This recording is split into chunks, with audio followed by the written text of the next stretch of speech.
الحمد لله نحمده ونستعينه ونؤمن به ونتوكل عليه ونعوذ بالله من شرور أنفسنا ومن سيئات أعمالنا من يهده الله فلا مضل له ومن يضلله فلا هادي له وأشهد أن لا إله إلا الله وحده لا شريك له وأشهد أن محمدا عبده ورسوله أرسله بالهدى ودين الحق ليظهره على الدين كله ولو كره المشركون اللهم صل على محمد وعلى آل محمد كما صليت على إبراهيم وعلى آل إبراهيم اللهم بارك على محمد وعلى آل محمد كما باركت على إبراهيم وعلى آل إبراهيم إنك حميد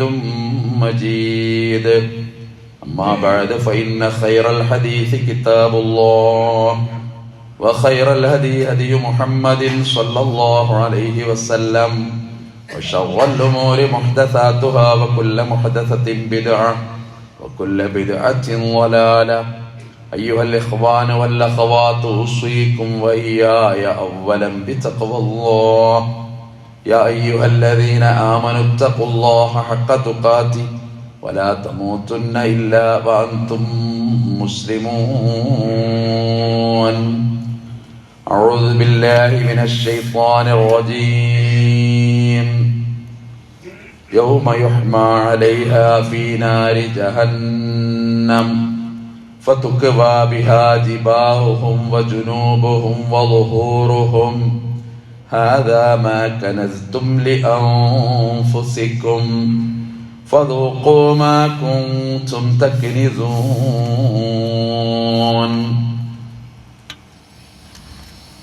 ബഹുമാനപ്പെട്ട സത്യവിശ്വാസികളെ, വിശ്വാസിനികളെ, അള്ളാഹുവിൻ്റെ വിധിവിലക്കുകൾ ജീവിതത്തിലെമ്പാടും പാലിക്കുവാൻ എന്നോടും നിങ്ങളോടും ഓർമ്മപ്പെടുത്തുന്നു, ശക്തിയായി ഉപദേശിക്കുന്നു.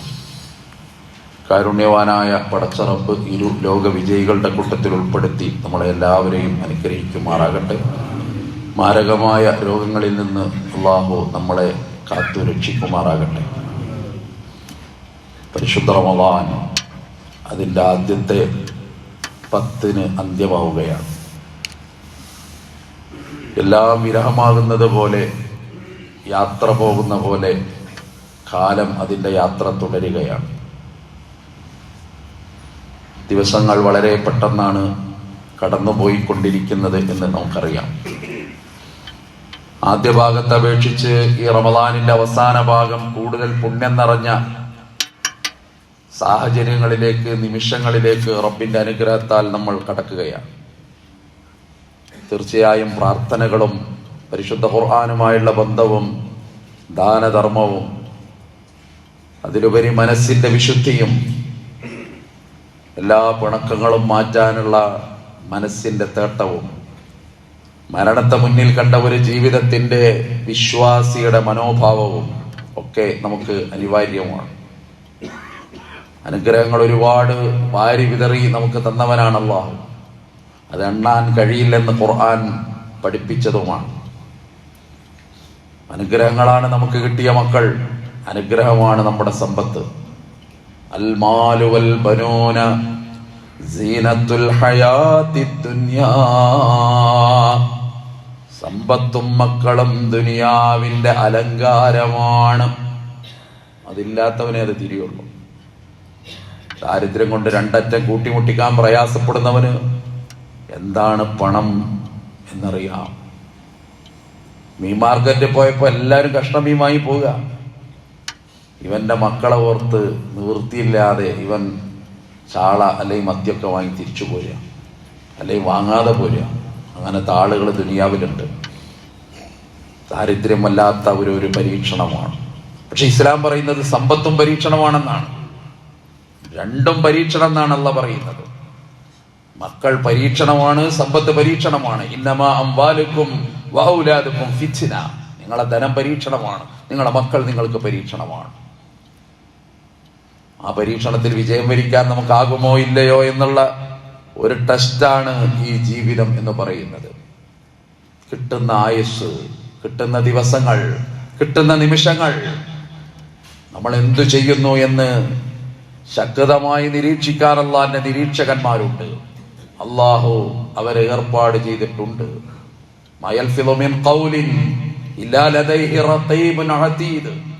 ഒരു വാക്ക് വിധിയാടുന്നില്ല, അപ്പോഴേക്കത് റെക്കോർഡ് ചെയ്യപ്പെട്ടു. അള്ളാഹുവിന്റെ ഖുർആനാ പറയുന്നത്. നടത്തം, ഇരുത്തം, ചലനം എല്ലാം റബ്ബിന്റെ ക്യാമറ കണ്ണിൽ അവിടെ രൂഢമൂലമായി കിടക്കുക, മായ്ക്കാനാകില്ല. അൽമാലു വൽ ബനൂന സീനത്തുൽ ഹയാത്തി ദുനിയ, സമ്പത്തും മക്കളും ദുനിയാവിന്റെ അലങ്കാരമാണ്. അള്ളാഹു തുടരുന്നുണ്ട്. ഈ സമ്പത്തിന്റെ യഥാർത്ഥ ഉടമസ്ഥൻ അത് അള്ളയാണെന്ന് ഖുർആനിൽ ഒരുപാട് പറഞ്ഞിട്ടുണ്ട്. ലില്ലാഹി മാഫിസ് സമാവാതി വൽ അർള്, ഇതെല്ലാം അവന്റേതാണ്. കിട്ടിയ സമ്പത്ത് മുഴുവൻ അള്ളാന്റെയാണെന്നാണ്. നമ്മളൊരു നിശ്ചിത കാലം വരെ അതിന്റെ ആളുകളായി മാറുന്ന. സ്ഥലം വാങ്ങിയവൻ അതിൻ്റെ ഒരു അടിയാധാരം നോക്കിയാൽ മതി. അതിന് വേറൊരു പേരുണ്ട്. അയാൾ ഒന്നുകിൽ ഇപ്പോൾ ദരിദ്രനാണ്, അല്ലെങ്കിൽ ലോകത്ത് അയാളില്ല. അയാളത് വിറ്റൊഴിവാക്കിയിട്ടുണ്ട്. ഒരു കാലത്ത് അയാളതായിരുന്നത്. ഈ ഭൂമിയിൽ വിരാജിച്ച് നടന്നിരുന്ന എത്ര രാജാക്കന്മാർ, ശതകോടികളുടെ ഉടമസ്ഥന്മാർ ഒക്കെ മാറും. അൽമാലു ളില്ലുൻ സായിലുൻ, ഇത് ഒരു നീങ്ങുന്ന നിഴലാണ്. ഒരു തലമുറയിൽ പണക്കാരനായതുകൊണ്ട് അയാളുടെ മക്കൾ മുഴുവൻ പണക്കാരനാകുന്നില്ലല്ലോ. നല്ല ഐഹികമായ സുഖസൗകര്യങ്ങളിൽ ജീവിച്ചവരുടെ പുതിയ തലമുറ കഷ്ടപ്പാടും പ്രയാസവും പരിവട്ടവും നമ്മൾ കാണുന്നു. ദാരിദ്ര്യം കൊണ്ട് രണ്ടറ്റം കൂട്ടിമുട്ടിക്കാൻ കഴിയാതെ ചോർന്നൊലിച്ച് വീട്ടിൽ പാർത്തവൻ, ഒരു നേരത്തെ ഭക്ഷണം കഴിക്കാൻ കിട്ടാതെ ആരും കാണാതെ പൊട്ടിക്കരഞ്ഞവൻ, അല്ലെ? അവരൊക്കെ വലിയ സമ്പന്നന്മാരായി മാറുന്നു. അല്ലാഹ് വലിയ അനുഗ്രഹമാണ്. അൽ മാലു വൽ ബനൂന സീനത്തുൽ ഹയാത്തുദ് ദുനിയ. അതുകൊണ്ട് സമ്പത്ത് അല്ലാഹ് നൽകുന്നു. ഇന്ന റബ്ബക യബ്സുത്തുർ റിസ്ഖ ലിമൻ യശാഉ വയഖ്ദിർ. അല്ലാഹു നിങ്ങൾക്ക് സമ്പത്ത് അവൻ ഉദ്ദേശിക്കുന്നവർക്ക് വിശാലമാക്കി കൊടുക്കും. ചിലർക്കത് കണക്കാക്കും, കുറച്ചു കൊടുക്കും. ഇന്നഹു കാന ബിഇബാദിഹി ഖബീറൻ ബസീറാ. അവന്റെ അടിമകളെ കുറിച്ച് അവൻ ശരിക്ക് കാണുന്നവനാണ്, അവരെ പറ്റി ശരിക്കും അറിയുന്നവനുമാണ്. സൂറത്തുൽ ഇസ്രായിൽ അല്ലാഹ് പറയുന്നുണ്ട്. ചിലർക്ക് അങ്ങോട്ട് കൊടുക്കും, ചിലർക്ക് അങ്ങനെ കൊടുക്കൂല. ഇത് അല്ലാഹുവിന്റെ തീരുമാനമാണ്. അതുകൊണ്ട് റബ്ബ് നൽകിയ ധനം അതെന്ത് ചെയ്യണം അല്ലാഹ് പറഞ്ഞിട്ടുണ്ട്. ഇന്നല്ലാഹ ഇശ്തറാ മിനൽ മുഅ്മിനീന അൻഫുസഹും വഅംവാലഹും ബിഅന്ന ലഹുമുൽ ജന്ന. സ്വർഗം നിങ്ങൾക്ക് പകരം തരാമെന്ന് പറഞ്ഞിട്ട് നിങ്ങളെ പണം ഞാൻ വാങ്ങുന്നു. അല്ലാഹ് പറയാണ്, നിങ്ങളെ ശരീരവും ഞാൻ വാങ്ങുന്നു. ജീവിതത്തിന്റെ സ്വപ്നങ്ങളും പരീക്ഷണങ്ങളും പ്രതീക്ഷകളും ആയ യൗവനം, എത്ര പാവങ്ങൾ, എത്ര മനുഷ്യന്മാർ, അവരെ ശരീരം അല്ലാഹ് അങ്ങനെ തന്നെ വാങ്ങിയതാണ്. ആദർശം ചോദ്യം ചെയ്യപ്പെട്ടപ്പോ, നിലനിൽപ്പ് ചോദ്യം ചെയ്യപ്പെട്ടപ്പോ, രണാങ്കളത്തിൽ പടവെട്ടുണ്ടായപ്പോൾ, ഇത് മുഅത്ത എന്ന് പറയുന്ന യുദ്ധമാണ്. അവിടെ ഒരു 38കാരൻ പടവെട്ടുന്നുണ്ട്. അധികം നീളുന്നില്ല. കൈകാലുകൾ വെട്ടിമാറ്റപ്പെടുന്നു. അവസാനം വലത്തെ കൈയിലെ കൊടിയടത്തെ പിടിക്കുന്നു. അതും ഛേദം വരുത്തിയപ്പോ വായ് കൊണ്ട് കടിച്ചു പിടിക്കുന്നു. ജഅഫർ ബിൻ നബി ത്വാലിബ് റളിയല്ലാഹു അൻഹു. 100 കണക്കിന് വെട്ടും കുത്തുമേറ്റ മനുഷ്യൻ ആ മണ്ണിൽ അവർ മറവ് ചെയ്തു. രക്തസാക്ഷിയെ മറവ് ചെയ്തു. തിരിച്ചു പോരണം മദീനയിലേക്ക്. മദീനയിൽ വന്ന് വിവരം നബിയെ അറിയിക്കുന്നു. യുദ്ധത്തിൽ വിജയിച്ചു നബിയെ. പക്ഷേ ജഅഫർ ഇവിടെ പറഞ്ഞു പോയി. ജഅഫറിന്റെ മരണവൃത്താന്തം വീട്ടിലറിയിക്കണം. അദ്ദേഹത്തെ കാത്തിട്ട് 4 മക്കൾ അവിടെ, ഒരു സഹധർമ്മിണിയും അവിടെ. അന്ന് മദീനയിൽ യുദ്ധം കഴിഞ്ഞ് വരുമ്പോ എല്ലാ വീടുകളും പ്രകാശപൂരിതമത്രേ. അവരൊക്കെ ഭർത്താക്കന്മാരെ കാത്തിരിക്കുമത്രേ. ഏറ്റവും നല്ല ഉടയാട അണിഞ്ഞിട്ട് ഏറ്റവും നല്ല വസ്ത്രമണിഞ്ഞിട്ട് അതിലത്തറ പുരട്ടിയിട്ട് ഭർത്താക്കന്മാരെ ബാപ്പമാരെ കാത്തിരിക്കുന്ന മക്കൾ ഭാര്യമാർ, അങ്ങനെ ഒരു കാത്തിരിപ്പുണ്ടെന്ന്. കാത്തിരിപ്പ് ദീർഘമായി അതാ കടന്നു വരുന്നു അങ്ങോട്ട്. ആ കാത്തിരിപ്പിന് വിരാമമായിട്ട് അള്ളാന്റെ റസൂല് നേരിട്ട് വരുന്ന രംഗമാണ്. ജഅഫർ വരും എന്ന് കരുതി കണ്ണും നട്ടിരുന്നവർ കണ്ടത് റസൂലുള്ള വരുന്നതാണ്. അത്ഭുതത്തോടെ നോക്കി, എന്തേ നബി വരുന്നത്? പുഞ്ചിരിച്ച് നബി അവരോട് സലാം പറയുന്നുണ്ട്. മരണവൃത്താന്തം പറയാൻ വന്നതാണ് നബി. പക്ഷേ ഇത് പച്ചക്കരുള്ള മനുഷ്യനാണ്, ചിലപ്പോ വിതുമ്പിപ്പോകും അറിയാതെ. 4 മക്കളുടെ മുഖത്തെ പ്രതീക്ഷവും കണ്ണിലെ കനൽത്തിരികളും കണ്ടപ്പോ ഉടയാടകളിലെ സുഗന്ധത്തിന്റെ ഗന്ധം നബിയുടെ മൂക്കിനെ തുളച്ചു കയറിയപ്പോൾ എന്ത് പറയണമെന്ന് അക്ഷരം കിട്ടാതെ വിതുമ്പിപ്പോയി. വാക്കുകൾ ഒഴുകുന്നതാണ്, പക്ഷേ ഇപ്പൊ ഒഴുകൂല. എന്ത് പറയണം? കനത്ത മൗനത്തിന്റെ വാൽമീകത്തിലേക്ക് നബിയുടെ മനസ്സങ്ങ് പോയി. അപ്പോ ആ മക്കളെ നബി വാരിയെടുക്കുന്നുണ്ട്. 4 മക്കൾ, അവർക്കൊക്കെ ഉമ്മ കൊടുക്കുന്നുണ്ട്. നബിയുടെ കണ്ണങ്ങ് ഒഴുകുന്നുണ്ട്. ഈ മക്കൾ അനാഥരാണെന്ന് പറയാനാണ് വന്നത്, ഈ പെണ്ണ് വിധവയാണെന്ന് പറയാനാണ് വന്നത്. പക്ഷെ അതെങ്ങനെ പറയും? വാക്കുകളിലൂടെ.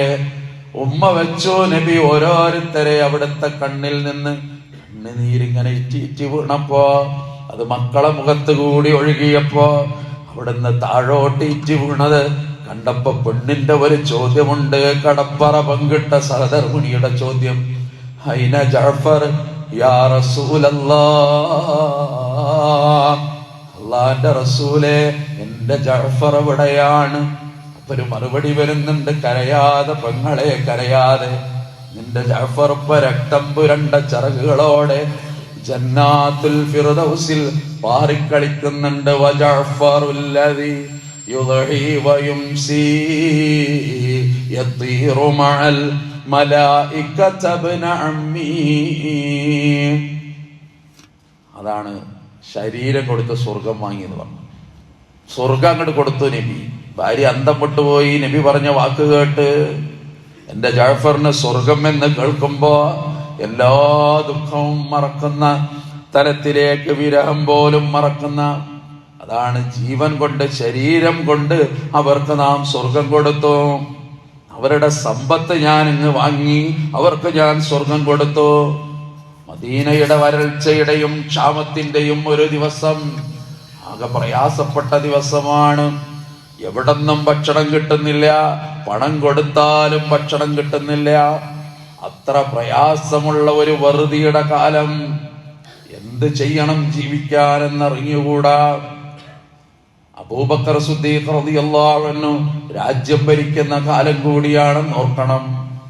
അപ്പോഴാണ് ഉസ്മാൻ ഇബ്നു അഫ്ഫാന്റെ കച്ചവട സംഘം മദീനയുടെ ചന്തയിലെത്തുന്ന 100 കണക്കിന് ഒട്ടകപ്പുറത്തെ ഒരുപാട് സ്വത്തുക്കളുമായിട്ട് ഉസ്മാന്റെ സംഘം വന്നു.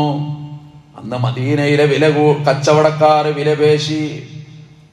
കരിഞ്ചന്തയുടെ കാലമാണ്. ഇഷ്ടം പോലെ അതിങ്ങട് മറിച്ചു വിറ്റാൽ ലാഭമുണ്ടാക്കാൻ പറ്റും. അതുകൊണ്ട് ഈ നല്ല കച്ചവടക്കാർ വന്നിട്ട് വില പറയാൻ തുടങ്ങി. നിങ്ങൾക്ക് 10 ഇരട്ടി തരാം ലാഭം. ഉസ്മാൻ പറഞ്ഞു പോരാ, അതിനേക്കാളും എനിക്ക് വില പറഞ്ഞിട്ടുണ്ട് ഒരാള്. അപ്പൊ ഒരാള് പറഞ്ഞു 50 ഇരട്ടി നിങ്ങൾക്ക് പകരം തരും. പോരാ, അതിനേക്കാളും ഇരട്ടി എനിക്ക് പകരം തന്നിട്ടുണ്ട് ഒരാള്. അപ്പൊ കച്ചവടക്കാര് പറഞ്ഞു ഞങ്ങളെക്കാൾ വലിയൊരു കച്ചവടക്കാർ ഇവിടെ ഇല്ല, പിന്നെ നിങ്ങൾ എന്തായി പറയുന്നത്? അപ്പോഴാണ് അർത്ഥം വെച്ചൊരു വർത്തമാനമാണെന്ന് അവർക്ക് പിടികിട്ടിയത്. 100 ഇരട്ടി വാഗ്ദാനം, ഇതിന് ലാഭം തന്ന ഒരുത്തന് ഞാനിത് കൊടുക്കാൻ പോവുകയാണ്.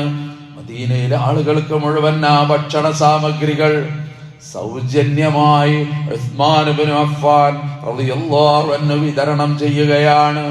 അതാണല്ലോ പറഞ്ഞത്, നിങ്ങളുടെ പണം ഇങ്ങ് വാങ്ങി നിങ്ങൾക്ക് ഞാൻ സ്വർഗം നൽകി. സ്വർഗത്തിന്റെ വാതിലിൽ ഞാൻ ഒരു പേര് കണ്ടു, അത് ദിന്നൂറൈനി ഉസ്മാൻ. അവിടെയാണ് ഈ സമ്പത്ത് അല്ലാഹ് തന്ന അനുഗ്രഹമാണ്. സക്കാത്ത് എന്നൊരു വാക്ക് നമ്മൾ കേട്ടിട്ടുണ്ടാവും. 32 സ്ഥലത്ത് ഖുർആൻ നിസ്കാരത്തിന്റെ കൂടെ പറഞ്ഞ വർത്താനാണത്. നിസ്കാരം നമുക്ക് പ്രധാനമാണ്, സക്കാത്ത് പ്രധാനമാണ്. മുആദ് ബിൻ ജബൽ റളിയല്ലാഹു അൻഹു യമനിലേക്ക് പറഞ്ഞേക്കുമ്പോ റസൂലുള്ളാഹി പറയുന്നുണ്ട്, അവിടെ പോയിട്ട് അവിടെയുള്ള പണക്കാരിൽ നിന്ന് നീ പണം ശേഖരിച്ച് പാവപ്പെട്ടവർക്ക് കൊടുക്കണം, വിതരണം കാര്യക്ഷമമാക്കണം, സക്കാത്ത് ഒരു സംവിധാനമായി മാറണം, സമ്പത്തൊരു ഉജ്ജ്വലമായ സംവിധാനമായിട്ട് മാറണം. അങ്ങനെ മദീന പള്ളിയുടെ ഓരത്ത് കുന്നുകൂടി കിടക്കുന്ന ഈത്തപ്പനക്കൂന, അത് സക്കാത്തിന്റെ മുതലാണ്. അതിനൊരു കാവൽക്കാരനുണ്ടായിരുന്നു. കഴിഞ്ഞ ആഴ്ച ഖുതുബയിൽ സൂചിപ്പിച്ച അബൂ ഹുറൈറ റളിയല്ലാഹു അൻഹു നബി ഏൽപ്പിച്ചു. അദ്ദേഹം അവിടെ അങ്ങനെ നോക്കി നിൽക്കും, ആളുകൾ പിന്നി കൊണ്ടുവന്നു കിടും.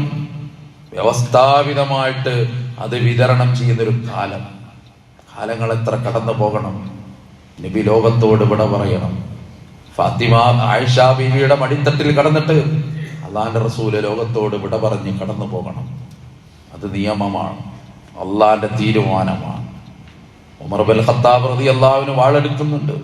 എന്റെ നബി മരിക്കൂല, ഉറങ്ങിക്കിടക്കാണ് എന്റെ നബിക്ക് മരിക്കാനാകില്ല. അതൊരു വികാരമാണ്. പക്ഷെ അവിടെ ഒരു വിചാരം പ്രത്യക്ഷപ്പെടുന്നുണ്ട്. അതായിരുന്നു അബൂബക്കർ സിദ്ദീഖ് റളിയല്ലാഹു അൻഹു. കവിൾത്തടത്തിൽ നെറ്റിത്തടത്തിൽ ഉമ്മ കൊടുത്തു. ശരീരത്തിലെ ചൂട് നീങ്ങുന്നു, ശരീരം ഇങ്ങനെ തണുക്കുന്നു എന്ന് അബൂബക്കറിന് ബോധ്യമാകുന്നു. റസൂലുള്ളാഹിന്റെ വേർപാട് അബൂബക്കർ ഉറപ്പിക്കുന്നു. പക്ഷെ ഉമർ ബഹളം ഉണ്ടാക്കുകയാണ്, നബി മരിക്കൂല, എന്റെ നബി മരിക്കൂല, മരിച്ചു എന്ന് പറഞ്ഞവനെ ഞാൻ കൊല്ലും. അതാണ് വികാരം. സിദ്ദീഖ് റളിയല്ലാഹു അൻഹു പറഞ്ഞു, വമാ മുഹമ്മദുൻ ഇല്ലാ റസൂലും ഖദ് ഖലത് മിൻ ഖബ്ലിഹി റുസുൽ. മുന്നേ വന്ന നബിമാരെ പോലെ ഒരു പ്രവാചകൻ മാത്രമാണ് ഈ നബി. അവരൊക്കെ ചിലര് സ്വാഭാവിക മരണം നടന്നു, ചിലര് യുദ്ധത്തിൽ കൊല ചെയ്യപ്പെട്ടു, അല്ലെങ്കിൽ ആളുകൾ ക്രൂരമായി കൊല ചെയ്തു. അങ്ങനെ നടക്കൂ. ഉഹുദിന്റെ സമയത്ത് ഇറങ്ങിയ ആയത്താ ഈ ആയത്ത്. ഇപ്പോഴാ ഓതിയത് അബൂബക്കർ സിദ്ദീഖ് റളിയല്ലാഹു അൻഹു. ഉമർ ഞെട്ടിപ്പോയി. സിദ്ദീഖിന് ആയത്തിറങ്ങിയോ എന്ന് ഞാൻ കരുതിപ്പോയി, സിദ്ദീഖിന് വഴി വന്നോ എന്ന് ഞാൻ കരുതിപ്പോയി എന്ന് പറയുന്ന രംഗം ചരിത്രത്തിൽ കാണാം. ഉമർ യാഥാർത്ഥ്യം ഉൾക്കൊണ്ടു, വിചാരത്തിന് ഉൾക്കൊണ്ടു. പിന്നെ അധികാരത്തിന്റെ സോപാനത്തിലേക്ക് എന്നൊന്നും പറയാനാകില്ല, അധികാരത്തിലേക്ക്, അമാനത്തിലേക്ക്, ഉത്തരവാദിത്വത്തിലേക്ക് അബൂബക്കർ കടന്നു കയറുക. മിമ്പറിൽ ഇനി നിൽക്കണം. ആ മനുഷ്യൻ വിതുമ്പുകയാണ്. ഇത്രകാലം നബി അല്ലാതെ ഒരാളെയും കാണാത്ത മിമ്പറിൽ അവർ അബൂബക്കറിനെ കാണുമ്പോ ജനം കരയുന്നു, അബൂബക്കറും കരയുന്നു. അള്ളാന്റെ നബിയുടെ ഖലീഫയാണ്, അതാണ് ഖലീഫത്തുർ റസൂൽ. ആ റസൂൽ അങ്ങോട്ട് ലോപിച്ച് ഭാഷയിൽ നിന്ന് ഉപയോഗമല്ലാതെ പിന്നെ ഖലീഫ എന്ന് മാത്രം പ്രയോഗിക്കാൻ തുടങ്ങി. ഖലീഫ ഒറ്റ വാക്കല്ല, ഖലീഫത്തുർ റസൂൽ, റസൂലിന്റെ പിൻഗാമിയാണ്. എന്താണോ നബി നടപ്പാക്കിയത് അത് നടപ്പാക്കാൻ വന്ന പിന്മുറക്കാരനാണ്. ആദ്യമായിട്ട് അബൂബക്കർ നേരിട്ടൊരു പ്രശ്നമുണ്ട്. മറ്റൊന്നുമല്ല, ഞങ്ങൾ ആരും ഹജ്ജിന് വരൂല എന്നൊന്നും ആരും പറഞ്ഞില്ല, ഞങ്ങൾ ഉംറ ചെയ്യൂല, നിസ്കരിക്കൂല എന്നൊന്നുമല്ല പറഞ്ഞത്. ഇനി ഞങ്ങൾ സക്കാത്ത് കൊടുക്കൂല. കാരണം അത് ഇവിടെ സ്വീകരിച്ചിരുന്ന ഒരാൾ ഇവിടുന്ന് പോയി. ഞാൻ ആർക്കും അത് കൊടുക്കണം? ആരാ അത് കൈകാര്യം ചെയ്യാനുള്ളത്? ആർക്കും ന്യായ തോന്നുന്ന വർത്താനാണ്. ഞങ്ങൾ സക്കാത്ത് കൊടുക്കൂല. ഉമർ ബിൻ ഖത്താബ് റളിയല്ലാഹു അൻഹു വിളിച്ചു. സിദ്ദീഖ് റളിയല്ലാഹു അൻഹു പറഞ്ഞു, ഉമറേ, പ്രശ്നം ഗുരുതരമാണ്. ആളുകള് സക്കാത്ത് തരൂല എന്ന് പറയുന്നു. വ്യവസ്ഥാപിതമായി റസൂലുള്ളാഹി നടപ്പാക്കിയ ഒരു സംവിധാനം അവിടുത്തെ ഖലീഫയായ എന്റെ കാലത്ത് ഇല്ലാതെ പോകാൻ പറ്റൂല. അതുകൊണ്ട് എന്ത് ചെയ്യും? റളിയല്ലാഹു അൻഹു ക്ഷമിക്കണം, ജനങ്ങൾക്ക് കാര്യം ഉൾക്കൊണ്ട് അവര് നേർവഴിക്ക് വരണം. സിദ്ദീഖ് പറഞ്ഞു, പറ്റൂല, ഞാൻ യുദ്ധം ചെയ്യാൻ പോവാണ് അവരോട്. ആഭ്യന്തര സംഘർഷം. സിദ്ദീഖിനോട് ഉമർ റളിയല്ലാഹു അൻഹു ചോദിക്കുന്നൊരു ചോദ്യമുണ്ട്. ലാ ഇലാഹ ഇല്ലല്ലാഹ് വിശ്വസിച്ചൊരു ജനതയോടാണോ നിങ്ങൾ യുദ്ധം പ്രഖ്യാപിക്കുന്നത്? ഉമറിനോട് സിദ്ദീഖ് പറഞ്ഞു, നിങ്ങളിൽ നിന്ന് ഞാനത് പ്രതീക്ഷിച്ചില്ല ഉമർ. അവസാനം ഒരു പ്രഖ്യാപനം വരുന്നു, ലൗ ഖാതലന വല്ലാഹ് മൻ ഫറഖ ബൈന സ്വലാത്തി വസ്സകാത്ത്. നിസ്കാരത്തിന്റെയും സക്കാത്തിന്റെയും ഇടയിൽ വേർതിരിവ് പ്രഖ്യാപിച്ചവനോട് ഞാൻ യുദ്ധം പ്രഖ്യാപിക്കുക. വല്ലാഹി ലൗ മനഉനി ഖാലൻ കാനൂ യുഅദ്ദൂനഹു ഇലാ റസൂലില്ലാഹ്. അള്ളാഹിന്റെ റസൂലിന് ഒരു ഒട്ടകത്തിന്റെ മൂക്ക് കയർ കൊടുത്തിട്ടുണ്ടെങ്കിൽ അത് ഞാൻ വാങ്ങും. ആഭ്യന്തര സംഘർഷം ഉണ്ടായി. സക്കാത്ത് സ്വരൂപിക്കുന്ന, ശേഖരിക്കുന്ന ഒരു രീതി കാണാൻ സാധിച്ചു. അള്ളാഹ് നമുക്ക് സമ്പത്ത് തന്നിട്ടുണ്ട്. അതിന്ന് 2.5% സക്കാത്തിന് അർഹതപ്പെട്ടതാണ്. നമുക്കൊക്കെ ന്യായീകരണങ്ങളുണ്ട്, കടങ്ങളുണ്ട്, പ്രശ്നങ്ങളുണ്ട്, അതുണ്ട്, ഇതുണ്ട്. പക്ഷെ നമ്മളെന്താന്ന് ആർക്കും നമ്മളെ ഉള്ളും പുറം അറിയുന്ന ഒരുത്തണ്ട്, അത് റബ്ബ് മാത്രമാണ്. അതുകൊണ്ട് സക്കാത്ത് സംവിധാനം അല്ലെ, നമ്മളെ സഹോദരിമാർ, മക്കൾ അക്ഷരാഭരണാണ് ശരീരത്തില്. 10.5 പവന് മുകളിലുള്ള, അതന്നെ ഫിഖ്ഹും ഹദീസൊക്കെ വെച്ചിട്ടുള്ള ഇസ്തിംബാത്തിൽ വരുന്നതാണ്. അത് ആഭരണമായിട്ടൊരു പെണ്ണിന് എത്ര ഉപയോഗിക്കാം? അപ്പൊ പറയാണ് സാമാന്യമായിട്ടൊരു 10.5 പവൻ എന്നാണ് കണക്ക് പറയുന്നത്. അതിലപ്പുറം ഉണ്ടെങ്കിൽ അതിന്റെ വിഹിതം കൂട്ടി സക്കാത്തിന് ബാധ്യസ്ഥമാണ്. ഒന്നും കൊടുക്കൂല, ആർക്കും കൊടുക്കൂല. അവസാന ദൂരിനൊരു ദിവസമുണ്ട്, മയ്യത്ത് കുളിപ്പിക്കുന്ന അന്ന് കാതിലെ ചിറ്റടക്കം ഊരണം, അല്ലാതെ കുളി ശരിയാവൂല. എല്ലാം ഊരി വെക്കും. സഹോദരിമാർ ശ്രദ്ധിക്കുക. ശരീരത്തിൽ ഒരുപാടുണ്ടാകും. ഒരു തരി സക്കാത്ത് കൊടുത്തിട്ടില്ലെങ്കിൽ ഒരു സംശയവും വേണ്ട, എത്തിപ്പെടുന്ന ഒരു ലോകമുണ്ട്. അത് മറക്കണ്ട. അമാനത്താണ്, ഉത്തരവാദിത്തമാണ്, അള്ളാഹു തരുന്ന അനുഗ്രഹമാണ്. ഉയർത്തെഴുന്നേൽപ്പിന്റെ ഒരു നാളുണ്ട്. അന്ന് അള്ള പറയുന്ന കുറച്ച് വർത്താനങ്ങളുണ്ട്. മനത്താഹുല്ലാഹു അസ്സ വജല്ല വലം യുഅദ്ദിഹി സക്കാത്ത്. സക്കാത്ത് കൊടുത്തിട്ടില്ല, അവന്റെ കഴുത്തിലൊരു പാമ്പ് ചുറ്റും. പാമ്പ് പറയാ, അന മാലുക്ക അന കൻസുക്ക, ഞാൻ നിന്റെ ധനമാണ്, ഞാൻ നിന്റെ സമ്പത്താണ്. ഇത് പറഞ്ഞിട്ട് നബി പറഞ്ഞു, വലാ യഹ്സബന്നല്ലദീന യബ്ഖലൂന ബിമാ ആതാഹുമുല്ലാഹു മിൻ ഫളിഹി ഹുവ ഖൈറൻ ലഹും ബൽ ഹുവ ശർറുൻ ലഹും. നിങ്ങൾ കരുതിയോ നിങ്ങൾ ഈ സമ്പത്ത് ആർക്കും കൊടുക്കാതെ, സക്കാത്തിന്റെ വീതം കൊടുക്കാതെ എടുത്തു വെക്കുന്നത് ലാഭമാണെന്ന് നിങ്ങൾ കരുതിയോ? അത് നിങ്ങൾക്ക് വലിയ നഷ്ടമാണ്, അത് നിങ്ങൾക്ക് വലിയ വിപത്താണ്. പരിശുദ്ധ ഖുർആന്റെ ആയത്ത് ഓതി വെച്ചത് തൗബ സൂറത്തിലെ ആയത്താണ്. യൗമ യുഹ്മാ അലൈഹാ ഫീ നാരി ജഹന്നമ ഫതുക്വാ ബിഹാ ജിബാഹുഹും വജുനൂബുഹും വളുഹൂറുഹും ഹാദാ മാ കനസ്തും ലിഅൻഫുസികും ഫദൂഖൂ മാ കുൻതും തക്നിസൂൻ. ചുട്ടുപഴുപ്പിക്കപ്പെടുന്നു നരകത്തിൽ. ഫതുക്വാ ബിഹാ, എന്നിട്ട് അത് ആ ചൂട് വെക്കപ്പെടുന്നു അവരുടെ നെറ്റി. വജുനൂബുഹും, അവരുടെ പാർശ്വങ്ങൾ. വളുഹൂറുഹും, അവരുടെ മുതുകുഭാഗങ്ങൾ. എന്നിട്ടൊരു വിളിയാളം വരുന്നു, ഹാദാ മാ കനസ്തും. ഇതെന്താ ഇത്ര ചൂട്? നിങ്ങളെ ശരീരത്തിൽ ഈ ചൂട് വെക്കുന്നത് എന്താണെന്നറിയോ? നിങ്ങൾ നിധിയായി എടുത്തു വെച്ചതാണ്. ഇത് നിങ്ങളെ ബാങ്ക് ലോക്കറിൽ വെച്ചതാണ്, നിങ്ങളെ ബാലൻസിന്റെ ബാക്കിയാണിത്. ഹാദാ മാ കനസ്തും ലിഅൻഫുസികും, നിങ്ങൾ നിങ്ങൾക്ക് വേണ്ടി എടുത്തു വെച്ചത് ഇതാ അല്ല തരികയാണ്. അതുകൊണ്ട് ഫദൂഖൂ, ആസ്വദിക്കുക. അല്ലാത്തൊരു വാക്കാണത്, ആസ്വദിക്കുക. ശിക്ഷ തന്നിട്ട് അല്ല പറയാ, മാ കുൻതും തക്നിസൂൻ, നിങ്ങൾ ഈ സൂക്ഷിച്ചു വെച്ചത്, നിധിയായി വെച്ചത്, നിങ്ങൾ ഉപയോഗിക്കാതെ, നിങ്ങൾ എടുത്തു വെച്ചത്, മറ്റാർക്കും കൊടുക്കാതെ, സക്കാത്തിന്റെ വിഹിതം കൊടുക്കാതെ എടുത്തു വെച്ചത്, നിങ്ങൾ ഉപയോഗിക്കാതെ വെച്ചത്, അതിപ്പോ ആസ്വദിച്ചോളൂ. അള്ളാഹു കാത്തു രക്ഷിക്കുമാറാകട്ടെ. അതുകൊണ്ട് നമ്മളത് ഉൾക്കൊള്ളേണ്ട ഒരു പ്രധാന സംഗതിയാണ്. ഒരു മഹല്ല് സംവിധാനം എന്നൊക്കെ പറഞ്ഞ ജമാഅത്ത്, ഒരു ഇമാമ്, ജുമുഅ, അത് മാത്രമൊന്നുമല്ല. എത്രയോ പള്ളിയിൽ നിന്ന് ആളുകൾ ലെറ്റർ അടിച്ചു കൊടുക്കും. എന്തിനാണെന്നറിയോ? ഈ എഴുത്തുമായി വരുന്നവന് ഒരു പെര കയറ്റാൻ ലോകരെ നിങ്ങൾ സഹായിക്കണം. ആ മഹല്ലിൽ ഒരു തെക്കിലീഫുള്ള മനുഷ്യല്ല എന്നാണ് അതിനർത്ഥം. കൂട്ടില് മഹല്ലിൽ നിന്ന് അങ്ങനെ ഒരു എഴുത്ത് പോകൂല എന്ന് നമുക്ക് പ്രതീക്ഷിക്കാം. അങ്ങനെ ഒരു പ്രശ്നം ഒരു നാട്ടിലുണ്ടെങ്കിൽ അത് ആ നാട്ടുകാർ തീർക്കണം. ഇസ്ലാം യാചനയെ നിരുത്സാഹപ്പെടുത്തിയ മതമാണ്. ഈ റമദാന്റെ പ്രത്യേകത കണ്ടില്ലേ നിങ്ങൾ? ഇന്ന് രാവിലെ 4-5 സ്ത്രീകൾ പറതിട്ട് ഇങ്ങനെ നടക്കുക പെരിന്തൽമണ്ണ അങ്ങാടി കൂടെ. കടകളായി കയറണം. റമദാൻ. ഇങ്ങനെ ഒരു റമദാൻ അള്ളാഹു റസൂലും പഠിപ്പിക്കൂല. ഇപ്പൊ 27 രൂപ ആളുകളൊക്കെ ഗേറ്റ് അടച്ച് രക്ഷപ്പെടേണ്ട കോലാണ്. ആളുകളെ ആരോ അത് പഠിപ്പിച്ചു.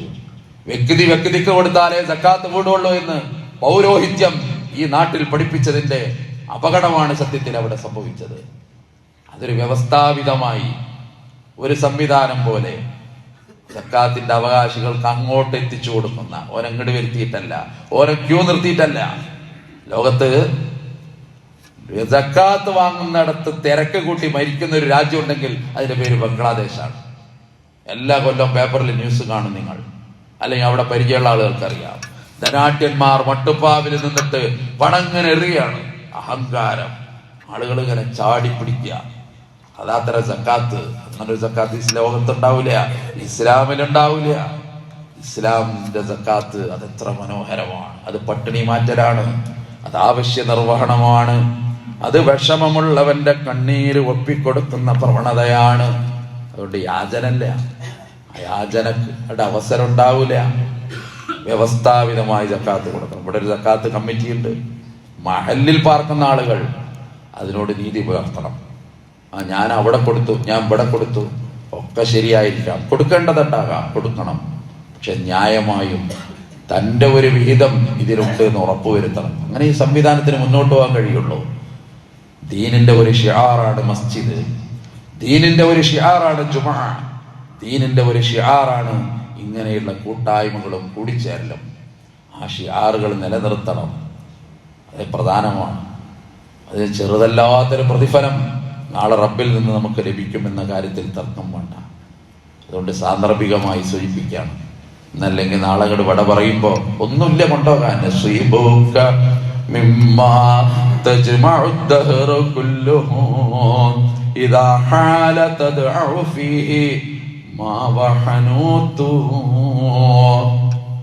മൂന്ന് കഷ്ണം തുണിയാണ്.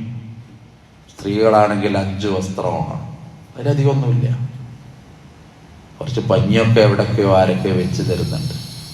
നന്നായിട്ടൊരു കുളിപ്പിച്ച് തരുന്നുണ്ട്. ജീവിതത്തിൽ സ്വയം ശരീരത്തെ കുളിപ്പിച്ചപ്പോ ഇത്ര വൃത്തിയായിട്ടില്ല, ഇത്ര അഴുക്ക് പോയിട്ടില്ല. എല്ലാ അഴുക്കും പോയി മൃദുല സമാനമായി ഏറ്റവും സുന്ദരനായി, ഏറ്റവും മനോഹരനായി, മനോഹരിയായി ലോകത്തോട് വിട പറയാം. പിന്നെ എന്താ ഉള്ളത്? അവനവന്റെ കർമ്മം മാത്രമാണ്. അതുകൊണ്ടാ പറഞ്ഞത് സക്കാത്ത് എന്ന് പറഞ്ഞത്. നിസ്കാരത്തിന്റെ കൂടെ 32 തവണ അള്ളാഹ് എടുത്തു പറഞ്ഞിട്ടുണ്ടെങ്കിൽ അത് കാണാൻ, അത് ഉൾക്കൊള്ളാൻ നമുക്ക് ഓരോരുത്തർക്കും കഴിയുക പ്രധാനമാണ്. അല്ലാഹു റബ്ബുൽ ഇസ്സത്ത് ആ സംവിധാനം വളരെ കൃത്യമായി നിലനിർത്താൻ ഒരു മഹല്ല് സംവിധാനം എന്ന നിലയിൽ നമുക്ക് തൗഫീഖ് നൽകി അനുഗ്രഹിക്കുമാറാകട്ടെ.